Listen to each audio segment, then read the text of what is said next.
Racing Bulls pulled off something in Zandvoort that got the entire paddock talking. Both cars made it into Q3. Ishaq Hadjar stood on the podium for the very first time, and the team executed with precision, sharp strategy, clean execution, and genuine speed on a circuit that brutally exposes any weakness in balance or traction. That single weekend forced a question nobody thought they'd be asking this late in the year, or ever, considering Racing Bulls are supposed to be Red Bull's sister team. On pure pace, are Racing Bulls now on level terms with Red Bull?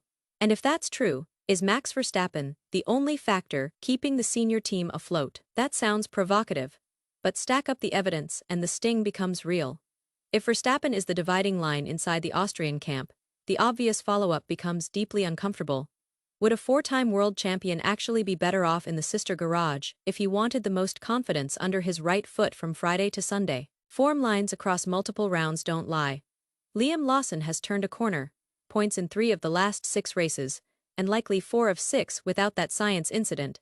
Hadjar ended a 5-race drought, then transformed Zandvoort into a statement, delivering a rhythm that only comes from a car that speaks a clear, coherent language. Strip away the emotion, and the trend is simple. Racing Bulls are easier to drive, easier to set up, easier to push to the limit without the car punishing the driver for trying. This is not a lazy narrative. Lawson grew the moment he dropped into Faenza, then shrank the moment he moved in the other direction. It's not a talent gap, it's a philosophy gap. And let's not forget, Red Bull is heavily tailored to Max Verstappen's unique driving style, which makes it brutally difficult for anyone partnering him to thrive. Now, look at the constructors' table. It tries to bluff you. Red Bull sit 4th, Vauxhall are 7th, scrapping with Aston Martin and Williams for P5. A glance says one thing, but context says another. Racing Bulls bled points early through rookie rough edges and awkward calls on the pit wall, and in a field this tight, that's costly. But points are just the arithmetic of weekends already decided by how drivable the car feels from the very first laps of FP1. On that front, just ask the drivers who've touched both projects this year, which car gives them clarity. The answer is already written on the timing screens. Even Fernando Alonso leaned into the theory. He said what many were whispering, give Verstappen the fans a car, and he's in the title fight. Alonso pointed to the early season form, where Yuki Tsunoda was a fixture in the top 6, only to drop out in Q1 the moment he strapped into the senior car. His words were blunt and carried the weight of someone who has lived through world titles, wasted projects, and everything in between. You can roll your eyes at paddock politics, but you don't roll your eyes at Alonso's feel for machinery. Laurent Mekies tried to hose down the cross-pollination talk by stressing first principles, different design origins, different development paths, different problems solved in different ways. And in modern Formula 1, there is no simple copy-paste. That's correct in the strict sense, but that misses the emotional heart of the debate. If one car feels coherent for the driver, while the other refuses to communicate what it's about to do, then the spreadsheets don't matter. The season becomes a negotiation with grip, and the driver loses. Max himself nodded to a reality no champion wants to admit in public. On pure pace, Red Bull and Racing Bulls look tied in Zandvoort. And that's not a compliment, that's a flare fired into the night sky. Listen to Verstappen describe the Stint profile and you hear it. Too much saving in the quick corners, turn 7 and turn 8 taken with margin, while rivals rolled more speed, not enough front load when he asked for it.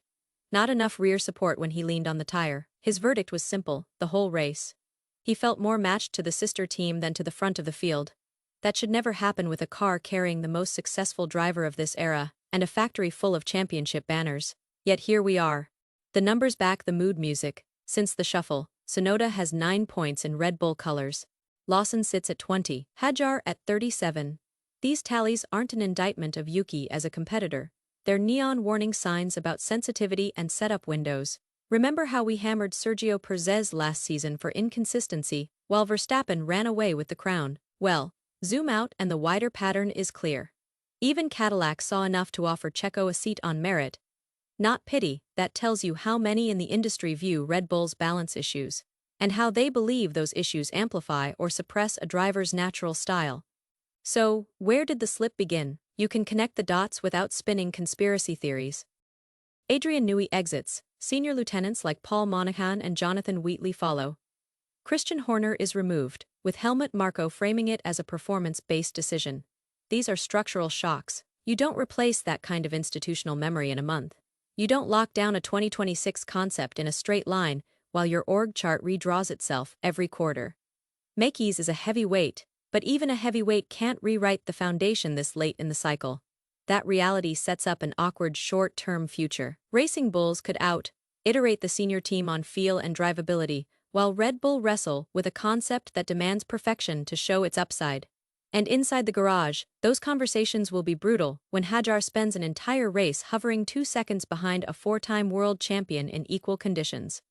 Nobody shrugs and moves on. For months, the gap between the Fanza pair and Tsunoda in Red Bull trim was chalked up to confidence and adaptation. Zandvoort killed that excuse.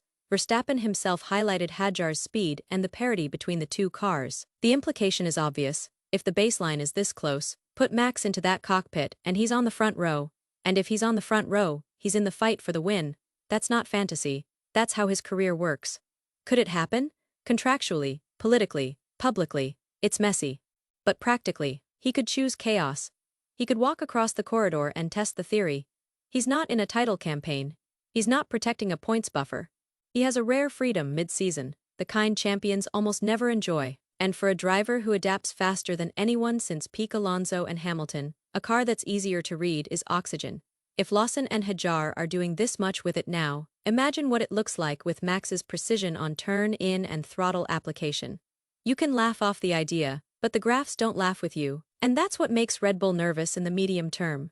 Verstappen's public commitment runs through the first year of the new rules, or at least, that's how the paddock reads it.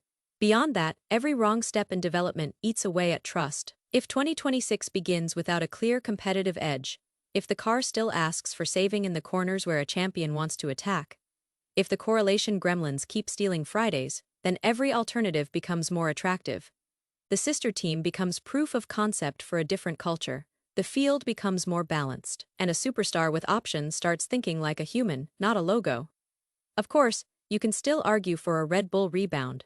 There are too many smart people in Milton Keynes to stay lost forever. But the sport doesn't wait while you find yourself. Everyone else works.